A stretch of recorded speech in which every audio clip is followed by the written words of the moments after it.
Si on parle bouteille, si on parle vin, on parle d'un élément essentiel, c'est le bouchon. Tout à fait. Ça a commencé vers 2013-2014, quand on a commencé à travailler ensemble. À l'époque, vous aviez fait le choix de la Green Line, qui est le seul bouchon, même à l'heure actuelle, qui est neutre en carbone. C'est une belle aventure, j'imagine. C'est une belle aventure. On a travaillé sur le texte pour l'expliquer aux consommateurs.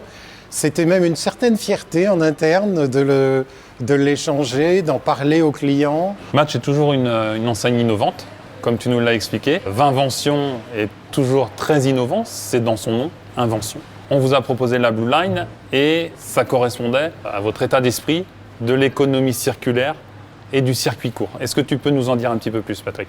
Dans notre stratégie RSE, on attache beaucoup d'importance au commerce local et donc au circuit court. Et en effet, la Blue Line correspond mieux à notre engagement pour notre tissu local.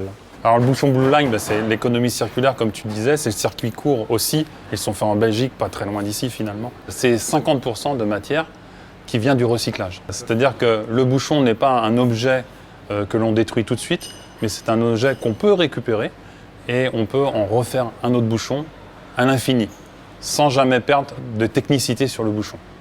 On va aller plus loin avec le label Net Zéro Plastique, qui veut dire qu'on va compenser, Vinvention va compenser par des associations toutes nos productions de plastique sur la gamme Blue Line. Peut-être qu'un jour on aura une consigne bouchon. En récupérant cette matière première, on pourra fabriquer de nouveau des bouchons. Et qui s'inscrirait complètement dans l'esprit de la Blue Line. On est dans l'économie circulaire. Et au succès de la Blue Line.